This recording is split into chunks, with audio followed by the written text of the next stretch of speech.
ശ്രീകൃഷ്ണ ഭഗവാന്റെ പ്രിയപ്പെട്ട മാസമാണ് കാർത്തിക മാസം. ഈ മാസം ഒക്ടോബർ 7 മുതൽ നവംബർ 5 വരെയാണ് കാർത്തിക മാസ കാലഘട്ടം. നമ്മുടെ ഉണ്ണിക്കണ്ണൻ്റെ ബാലലീലകൾ കൂടുതലും നടന്നത് ഈ കാർത്തിക മാസത്തിലാണ്. കാർത്തിക മാസം ദാമോദര മാസം എന്നും അറിയപ്പെടുന്നു. ചാതുർമാസത്തിലെ 4ാമത്തെ മാസമാണ് കാർത്തിക മാസം. പുരാണങ്ങൾ പ്രകാരം ആത്മീയ പുരോഗതി ഉണ്ടാകാനും ശ്രീകൃഷ്ണ ഭഗവാന്റെ പ്രീതി നേടാനും മോക്ഷം നേടാനും ഗോലോകം പോകാനും സഹായിക്കുന്ന ആ പുണ്യമാസമാണ് കാർത്തിക മാസം. രാധാറാണിയുടെ മാസമാണ്. രാധാറാണിയുടെ ജന്മമെടുത്ത മാസം കൂടിയാണ്. അതുകൊണ്ട് തന്നെ രാധാദാമോദരന്മാരാണ് ഈ കാർത്തിക മാസത്തിൽ പൂജിക്കേണ്ടത്. സ്നാനത്തിനും ദാനത്തിനും ശ്രേഷ്ഠമായിട്ടുള്ള ഇരട്ടി ഫലങ്ങൾ നൽകുന്ന മാസമാണ് കാർത്തിക മാസം. ഭഗവാന് ഏറെ പ്രിയപ്പെട്ട 3 മാസങ്ങളാണ് വൈശാഖ മാസം, കാർത്തിക മാസം, മാഘമാസം. അതിൽ തന്നെ ഭഗവാന് ഏറ്റവും ഇഷ്ടപ്പെട്ടത് കാർത്തിക മാസമാണ്. കാരണം രാധാറാണിയുടെ ജന്മമാസമായതുകൊണ്ട് മാസങ്ങളിൽ തന്നെ ഏറ്റവും ഇഷ്ടം കാർത്തിക മാസവും, അതുപോലെ തന്നെ ദിവസങ്ങളിൽ ഏറ്റവും ഇഷ്ടം ഏകാദശി എന്നും ചെടികളിൽ ഏറ്റവും ഇഷ്ടം തുളസി എന്നും ഭഗവാൻ പറയുന്നതായിട്ട് പുരാണങ്ങളിൽ കാണാം. കാർത്തിക മാസ വ്രതം അനുഷ്ഠിക്കുന്നത് മൂലം സകല പാപങ്ങളും നശിക്കുമെന്നും മറ്റു വ്രതങ്ങൾ 100 തവണ അനുഷ്ഠിക്കുന്ന ഫലം ഒരു പ്രാവശ്യം കാർത്തികവ്രതം അനുഷ്ഠിച്ചാൽ ലഭിക്കുമെന്നും തീർത്ഥാടനങ്ങൾ നടത്തുമ്പോൾ ലഭിക്കുന്ന പുണ്യത്തേക്കാൾ 1,00,000 മടങ്ങ് ഫലം കാർത്തിക മാസ വ്രതം അനുഷ്ഠിച്ചാൽ ലഭിക്കുമെന്നും പത്മപുരാണത്തിൽ പറയുന്നുണ്ട്. വ്രതം എടുക്കുന്നതും വളരെ ലളിതമായ രീതിയിൽ നമ്മുടെ വ്രതം അനുഷ്ഠിക്കാം.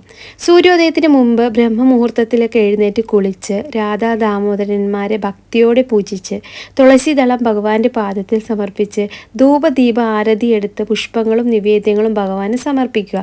വളരെ ലളിതമായ രീതിയിൽ നമുക്ക് ഈ കാര്യങ്ങൾ ചെയ്യാം. ദീപം എന്ന് വെച്ചാൽ ഒരു കുഞ്ഞു മൺവിളക്കിൽ അല്പം നെയ്യൊഴിച്ച് തിരി തെളിയിച്ച് ഭഗവാന് ആരതി ഒഴിയുന്നതാണ്. ഭഗവാന്റെ പാദത്തിൽ 4 തവണ, വയറുഭാഗത്ത് 2 തവണ, മുഖഭാഗത്ത് 1 തവണ, പിന്നെ ഭഗവാന് മൊത്തത്തിൽ 7 തവണ വലത്തോട്ടേക്ക് ആരതി ഒഴിയണം. നിവേദ്യമായിട്ട് നമ്മുടെ ഉണ്ണിക്കണ്ണനെ ഏറ്റവും ഇഷ്ടമുള്ള പഞ്ചസാര വെച്ചാൽ മാത്രം മതി കേട്ടോ.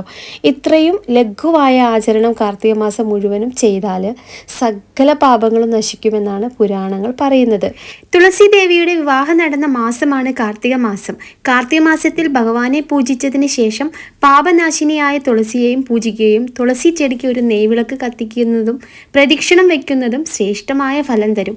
കാർത്തിക മാസത്തിൽ മദ്യം, മത്സ്യം, മാംസ്യം, എണ്ണ, തേൻ, ഉഴുന്ന്, നാരങ്ങ, വെറ്റില, പയറ്, ചണം, മഷ്റൂം അങ്ങനെ ഒന്നും കഴിക്കാൻ പാടില്ല എന്നാണ് പത്മപുരാണത്തിലൊക്കെ പറയുന്നത്. പ്രത്യേകിച്ച് വ്രതം അനുഷ്ഠിക്കുന്നവരാണെങ്കിൽ ഉള്ളിയും മുരിങ്ങയും ചുരക്കയും കുമ്പളങ്ങയോ വഴുതനങ്ങയോ കറിവേപ്പിലയോ ഒന്നും കഴിക്കാൻ പാടില്ലത്രേ.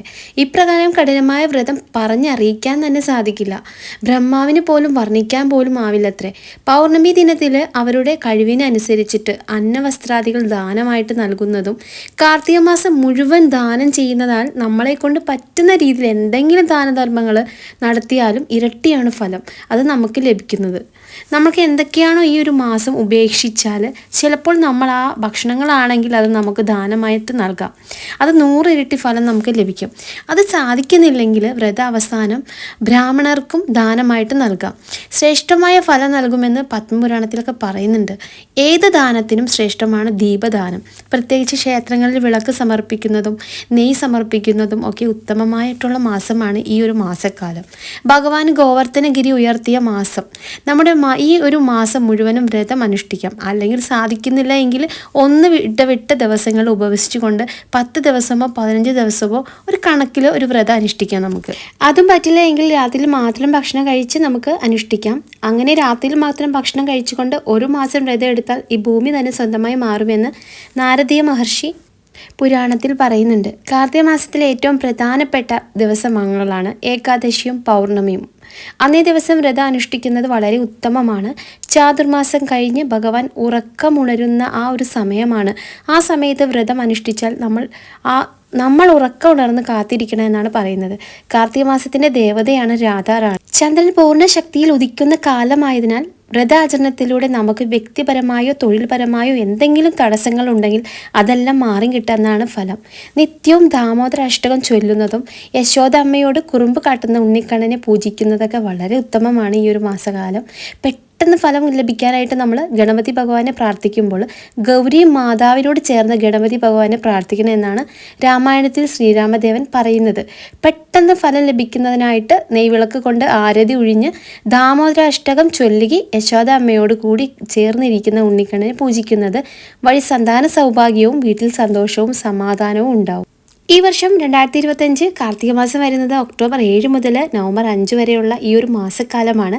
വളരെ പ്രധാനമുള്ള ശരത് പൗർണമി കഴിഞ്ഞ് തൊട്ടടുത്ത ദിനം മുതൽ ആണ് ഈ കാർത്തിക മാസം ആരംഭിക്കുന്നത്. എല്ലാവർക്കും ഈ പുണ്യ ദിവസത്തിൽ വ്രതം എടുക്കാൻ സാധിക്കട്ടെ എന്നും സാധിക്കാത്തവർക്ക് സകല പാപങ്ങളും തീരാൻ ഒരു നെയ്വിളക്ക് ഭഗവാന് മുൻപിൽ കത്തിച്ച് വെക്കാനും എല്ലാവർക്കും സാധ്യമാകട്ടെ എന്ന പ്രാർത്ഥനയോടെ ഞാൻ ഇന്നത്തെ വീഡിയോ നിർത്തുവാണ്. ഇന്നത്തെ വീഡിയോ നിങ്ങൾക്ക് ഇഷ്ടപ്പെടുമെങ്കിൽ നമ്മുടെ ചാനൽ സബ്സ്ക്രൈബ് ചെയ്യുക. അടുത്തൊരു വീഡിയോയിൽ വീണ്ടും കാണാം. അതുവരേക്കും നന്ദി, നമസ്കാരം.